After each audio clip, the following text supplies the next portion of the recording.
A racist flight attendant accuses a black man of being drunk on the flight and humiliates him in front of everyone. She is shocked when the black man gets his revenge. Jared Thompson stepped onto the plane, his carry-on tucked under his arm as he moved down the aisle. It was a full flight, packed with passengers settling in for the long haul across the country. As he reached his row, Jared stowed his bag and settled by the window, closing his eyes for a moment to steady himself. The week ahead was important, and he'd been running through notes in his mind, preparing for his upcoming meeting. "Excuse me, miss." Jared flagged down the flight attendant as she passed. "Could I get a bottle of water before we take off?" The attendant, Amber, according to her name tag, paused just long enough for a quick appraising glance that flickered with a hint of something Jared couldn't quite name. It was subtle but unmistakable, that slight wrinkle of the nose, almost like irritation. She didn't smile. "Water service will start after takeoff," she replied curtly, her tone leaving little room for follow-up. She moved on before Jared could respond, turning her attention to another passenger. Jared shrugged it off, chalking her attitude up to pre-flight rush. As Amber passed by again, a woman too rose down, asked for a glass of water, and Amber responded with a smile. "Of course, ma'am," she said warmly, her tone as crisp and refreshing as the glass she handed over a moment later. Jared caught the interaction out of the corner of his eye. He felt a faint tightening in his chest, but he pushed it down, reminding himself to keep his focus as the plane lifted off. Jared's mind wandered to his meeting. The familiar pressure building in his chest, it wasn't just another work trip. It was an opportunity, a chance to make a meaningful step forward in his career. The seatbelt light blinked off and Jared glanced toward the aisle, catching sight of Amber distributing drinks a few rows up. He waited as she moved down the aisle, her steps steady, posture rigid. A man across from him ordered a soda, and she handed it over with a polite smile. Jared raised a hand, catching her attention as she reached his row. "Could I get a bottle of water now?" he asked, his tone calm but direct. Amber's gaze flickered down at him, her expression unchanging. "Are you sure you want just water?" Her words were soft but laced with a strange note, a tinge of something bordering on suspicion. Jared blinked, a bit thrown off. "Yes, just water." For a brief moment, her eyes seemed to search his face, as if she were gauging something. Then with a slight shrug, she moved on down the aisle without a word, leaving Jared empty-handed an hour into the flight. Jared's throat felt dry and his patience was wearing thin. As Amber approached his row again, Jared cleared his throat and raised a hand. "Excuse me, Amber," he called, keeping his tone even. "Could I please get a glass of water?" She turned her head, fixing him with a look that seemed almost disapproving. Her eyes narrowed slightly. This time she leaned down close enough for him to catch a whiff of perfume mixed with an edge of something sharper in her expression. Her voice dropped low. "Sir, are you sure you didn't bring anything else to drink on board?" She made a show of glancing around his seat area as if she expected to find something hidden. "You know it's against policy to bring alcohol on the plane." Jared's eyes widened, caught off guard by the accusation. I didn't bring anything on board. I only asked for water." Amber's eyes narrowed further, and she sniffed the air almost theatrically. "I can smell it," she said, her tone clipped. "Your breath. It smells like liquor." She leaned back, arms crossed as if she had already confirmed her suspicions. Jared felt a spark of anger, quickly suppressed. "I'm not drinking anything," he said firmly, meeting her gaze. "I haven't had a drop." Amber gave a small, skeptical shake of her head, still looking down at him with that faintly disdainful expression. "Just so you know, sir," she continued, her voice louder now, "if there's any trouble or disruption on this flight, I have full authority to call security upon landing." The few passengers nearby stirred, glancing over at the commotion. Jared could feel their eyes on him, and he shifted uncomfortably under the weight of their stares. "I understand, and I'm not causing any trouble. I just want some water," he replied. She gave him one last look, her lips pursed, and without another word she moved down the aisle. Minutes ticked by, and still no water came. Finally, Jared decided he couldn't just sit back and let this pass. He flagged down the other flight attendant, a younger woman with kind eyes named Lisa. "Hi, excuse me," he said, doing his best to keep his tone casual. "Could I please get a glass of water? I haven't had any yet." Lisa hesitated, glancing toward the front of the cabin where Amber was speaking to another passenger. She gave a quick nod, leaning closer. "I'll be right back with that," she whispered, but before she could take a step, Amber reappeared as if she'd been watching. She intercepted Lisa with a sharp look. "What are you doing?" Amber asked, her voice a thin line of authority. Lisa stammered, gesturing toward Jared. "Just getting this passenger some water, Amber." Amber's face hardened, her tone cold and unyielding. "I already told him no alcohol. I'm not enabling drunk passengers on my flight."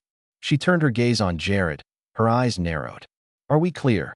Jared clenched his jaw, his voice low. "Crystal clear. And just for the record, I've been asking for water, not alcohol." Amber raised her brows, an unspoken challenge in her eyes. "And I've made it clear that disruptive behavior won't be tolerated." She glanced at Lisa. "Move along," she said, dismissing her with a curt wave. The hours stretched on as Jared sat there, feeling the discomfort gnawing at him from the inside out. Hunger and thirst gnawed at him, but he swallowed down his pride, determined to endure. When the meal cart rolled down the aisle, Jared watched as Amber once again moved deliberately past his row without making eye contact.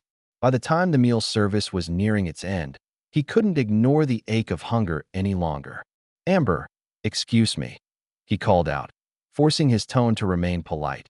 She stopped, her expression flat. "Yes, I haven't received my meal yet."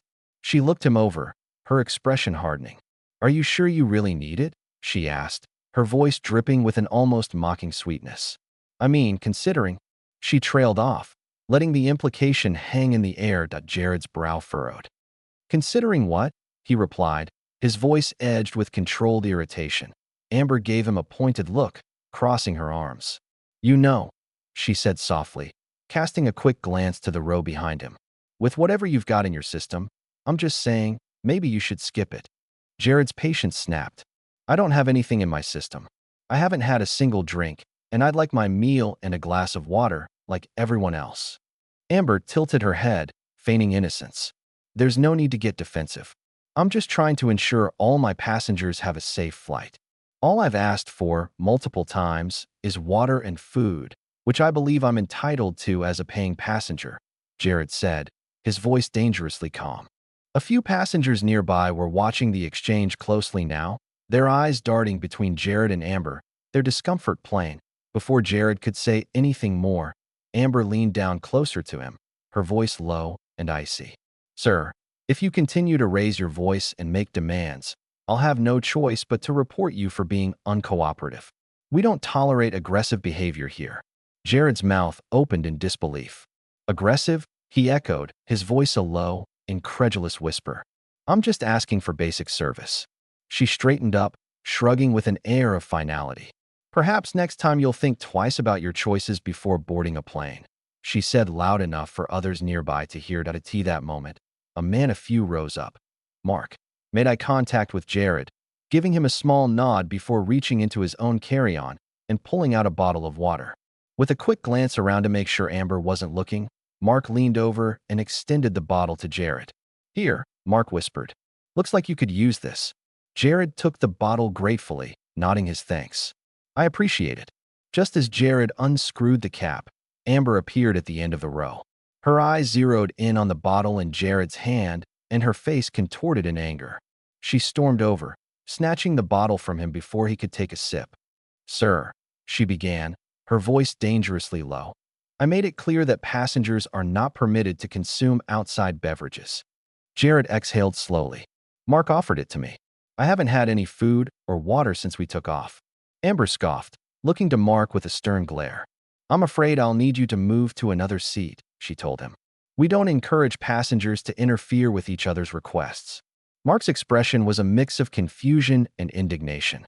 "I was just trying to help. He's been sitting here without any service since we took off. It's for everyone's comfort and safety, sir. Now please, I need you to move." Reluctantly, Mark picked up his belongings and moved to the seat Amber pointed out, shooting Jared one last apologetic look. Jared's patience was nearly gone. When he saw Lisa walking down the aisle again, Jared seized the opportunity. "Lisa," he said softly, careful not to draw attention, "I hate to bother you, but could I please just get a bottle of water? I haven't had any since we took off." Lisa glanced around, her eyes darting to where Amber stood several rows away. She hesitated, but finally nodded. "Let me see what I can do," she whispered. Moments later, Lisa returned, placing a small water bottle on his tray as inconspicuously as possible. "Here you go," she murmured. "Just don't let her see." "Thank you," Jared said, keeping his voice low. "Really?" Lisa nodded, offering him a quick sympathetic smile before moving on. Jared opened the bottle and took a long, much-needed sip. Relief flooded through him. For a brief moment, he felt some measure of comfort, but the relief was short-lived. Just as he was about to take another sip, Amber appeared, her expression twisted into a mask of displeasure. "Sir," she said icily, loud enough for nearby passengers to hear, "didn't I make it clear that outside beverages are not allowed on this flight?" "I asked Lisa for this," he replied, his voice controlled. "It's just water." Amber's gaze flicked over to Lisa, who stood a few rows back, her face pale. Amber's lips curled into a sneer. "I thought I was clear about this. You're not special.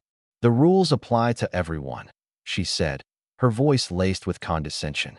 "With all due respect, Amber, I'm simply asking for basic needs. This isn't about bending any rules." Her eyes narrowed and she leaned down, speaking quietly enough that only he could hear. "You're becoming a nuisance," she said, her voice low and almost venomous. "If you can't handle the flight, I suggest you stay home next time." "All I asked for was water and my meal," Jared replied, his voice barely above a whisper. "Just like every other passenger." She straightened up, giving him a smirk before grabbing the water bottle and tucking it under her arm. "Maybe you'll think twice about being so demanding," she muttered before turning on her heel and stalking away.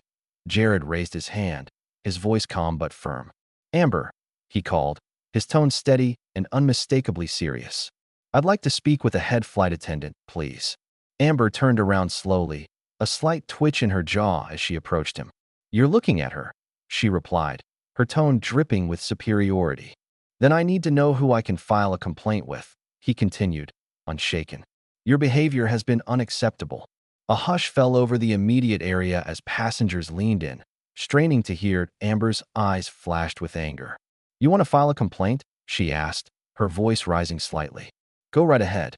In fact, I could call security and they would be waiting for you as soon as we land." Jared felt his pulse quicken.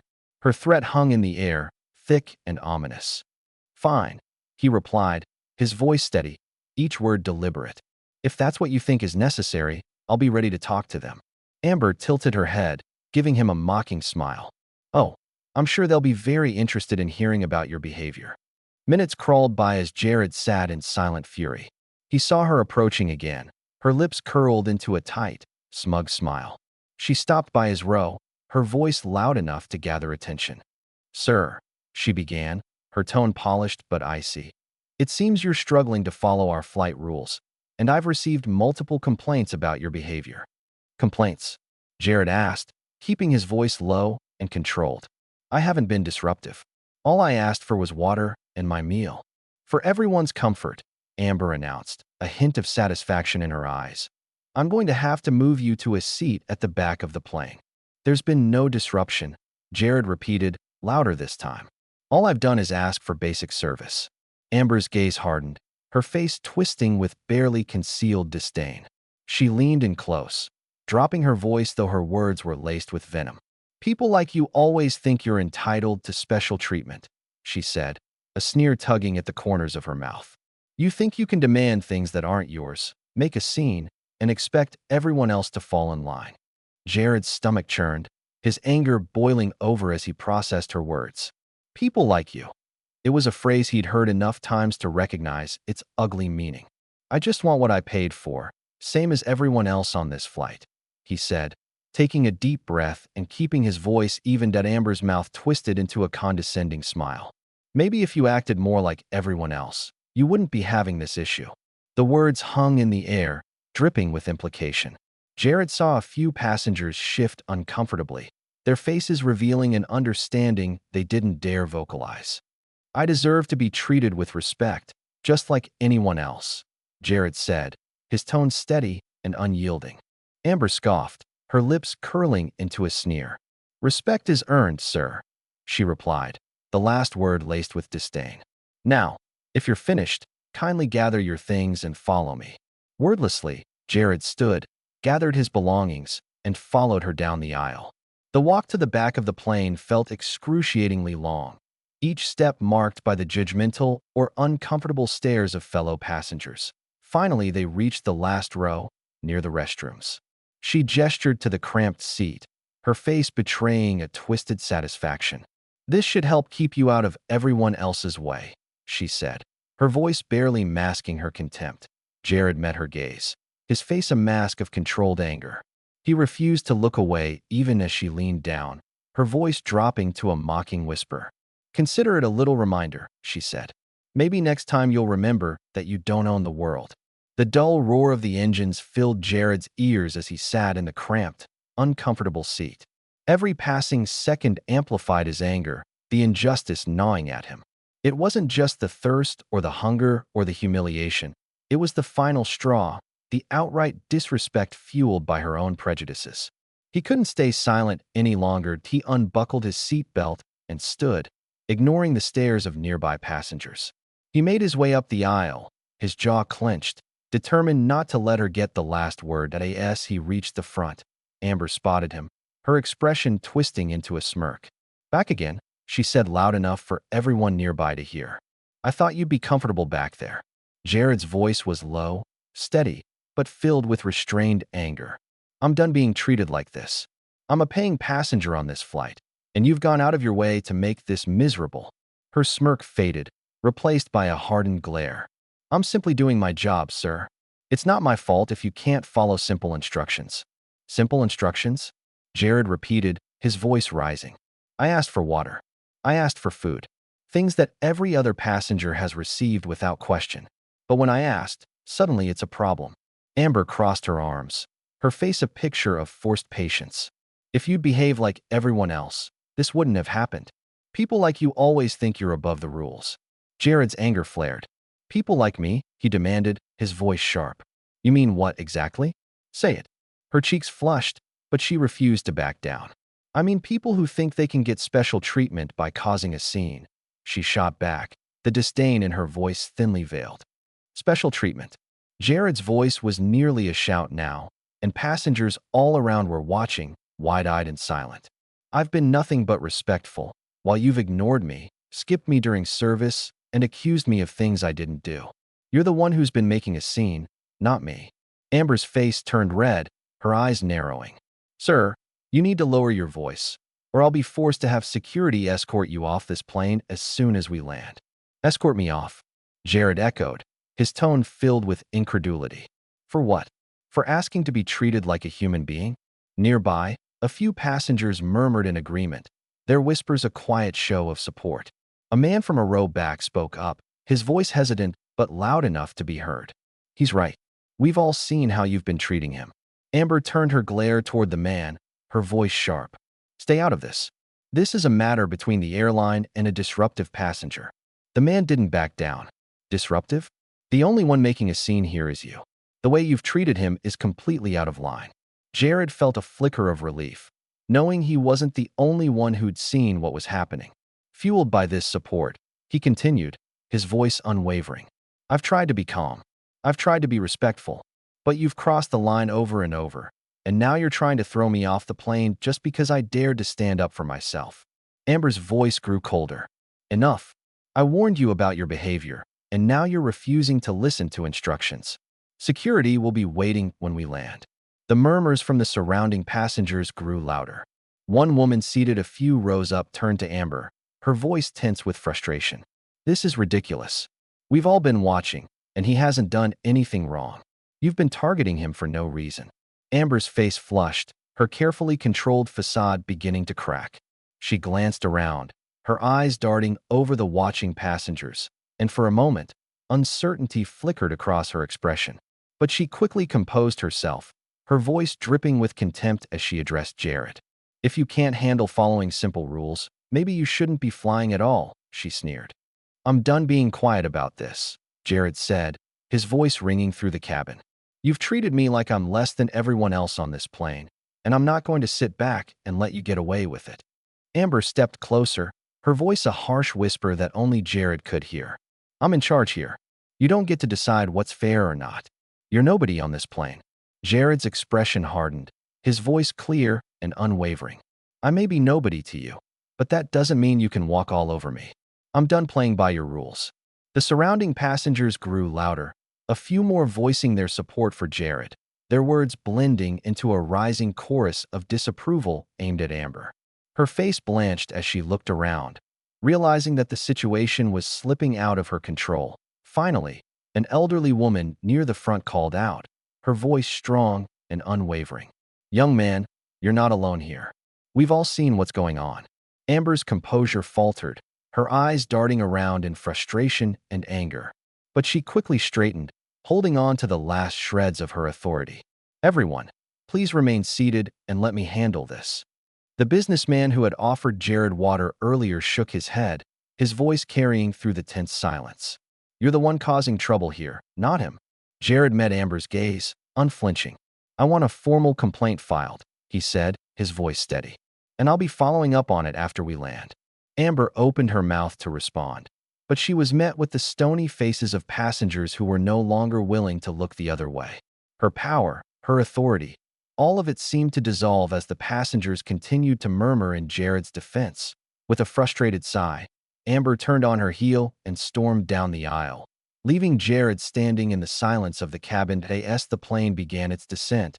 Jared's pulse quickened, a mix of anger and apprehension building in his chest. Amber had disappeared to the front of the cabin, likely preparing for the fallout she'd orchestrated. The plane touched down, the tires hitting the runway with a jarring thud. Jared took a steadying breath, readying himself. As the plane taxied toward the gate, Amber's voice crackled over the intercom, her tone carrying an unmistakable edge. Ladies and gentlemen, thank you for flying with us today. Please remain seated until the plane has reached the gate and security has arrived to assist a passenger. When the plane finally stopped, the seatbelt light clicked off, and a tense silence hung in the air. Moments later, 2 airport security officers appeared at the front of the cabin. Amber greeted them, pointing back toward Jared. The officers made their way down the aisle. One of them, a tall, broad-shouldered man, gave him a curt nod. Sir, we'd like to speak with you outside the aircraft, he said, his voice firm but calm. Of course, Jared replied evenly. As he walked down the aisle, he felt every passenger's gaze on him. Many looked on with quiet outrage, a few nodding in encouragement. Amber stood by the front, arms crossed, watching with an unsettling smirk as he passed her. He stopped briefly, his voice low but steady. This isn't over. Amber's smirk widened and she leaned in, her words a barely concealed hiss. You people are all the same. Drunk, loud, and always looking for a handout. You got exactly what you deserve. Jared's eyes flashed, his voice as calm as it was resolute. We'll see about that. Jared walked down the jet bridge with the officers. When they reached the end, the officers turned to face him. One of them, a middle-aged woman with a professional demeanor, spoke first.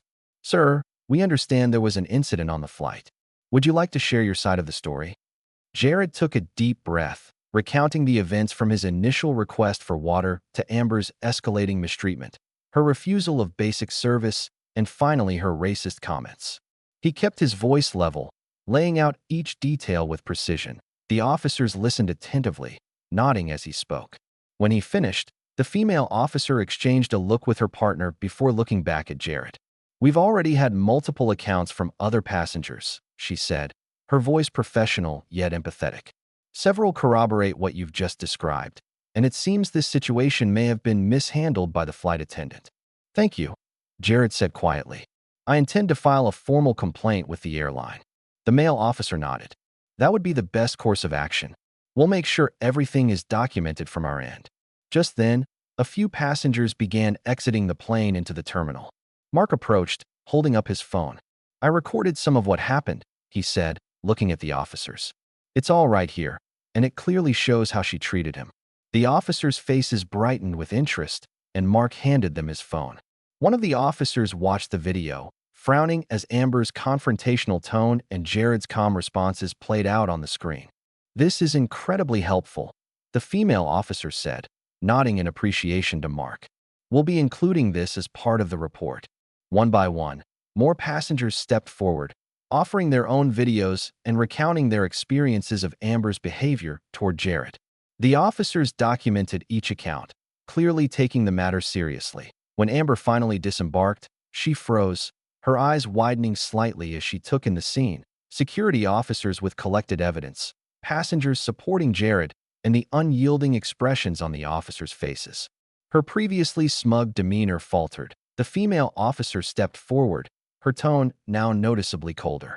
"Miss Foster," she began, "we have multiple accounts from passengers that indicate you acted inappropriately and used offensive language. We'll be forwarding this report, along with video evidence, to the airline." Amber's face blanched, and she quickly forced a weak smile. "I was just doing my job," she stammered. "I have the authority to make decisions for passenger safety." The officer's expression didn't soften. "We'll let the airline review those decisions. For now, I recommend you speak with your supervisor."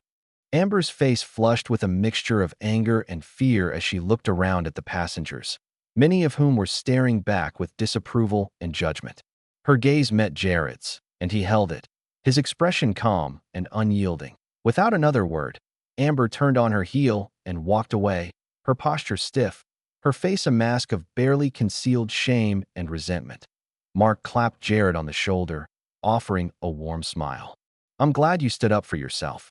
Jared nodded, a small, grateful smile crossing his face.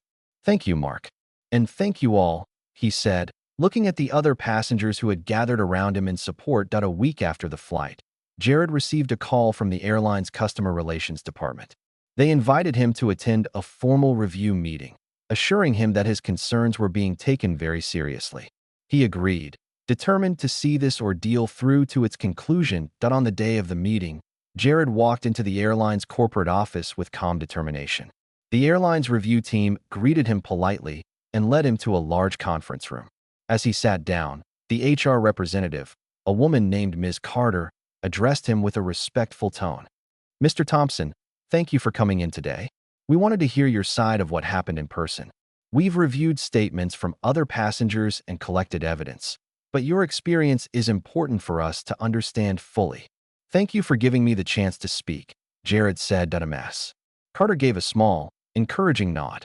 "Please take us through everything from the beginning." Jared recounted the flight in detail, describing Amber's dismissive behavior from the first time he'd asked for water. He spoke of her accusatory comments, the repeated denial of service, and her baseless insinuations about him being intoxicated. Finally, he recounted her racial slurs, the humiliation of being moved to the back of the plane, and the threat of security waiting for him upon landing. As he spoke, the review team listened intently, taking notes and occasionally exchanging glances that betrayed their concern. When he finished, Ms. Carter glanced at her colleagues, then back at Jared. "Mr. Thompson, I want you to know that this behavior is not only against our policy, but entirely unacceptable in any setting. We've reviewed the video footage submitted by other passengers, and it's clear that the flight attendant's actions were out of line and deeply unprofessional." One of the executives leaned forward. "We've taken swift action based on the evidence and the testimonies of other passengers." Miss Foster was given an opportunity to explain her side, but her account conflicted significantly with the evidence provided by you and others. Miss Carter took over, her tone serious yet reassuring. "Given the severity of her conduct and the corroborating accounts of multiple passengers, the airline has terminated Miss Foster's employment. Her actions violated our commitment to treating every passenger with dignity and respect. There is no place for that behavior in our organization." Jared felt a wave of relief and vindication wash over him. "Thank you," he said, his voice steady. "I appreciate that the airline took this seriously." Miss Carter offered a sympathetic smile. "We can only imagine how difficult this must have been for you, and we apologize sincerely for the experience you endured. This was not only unprofessional, but deeply wrong, and we will be revisiting our training protocols to ensure this never happens again." That the airline had held Amber accountable for her actions brought a sense of justice he hadn't anticipated. For Jared, the experience had been a difficult reminder of the biases that still linger in unexpected places. But it had also revealed the power of resilience, of standing up not only for himself, but for those who might not have been able to. And now, with his dignity intact and his voice heard, Jared could finally move forward.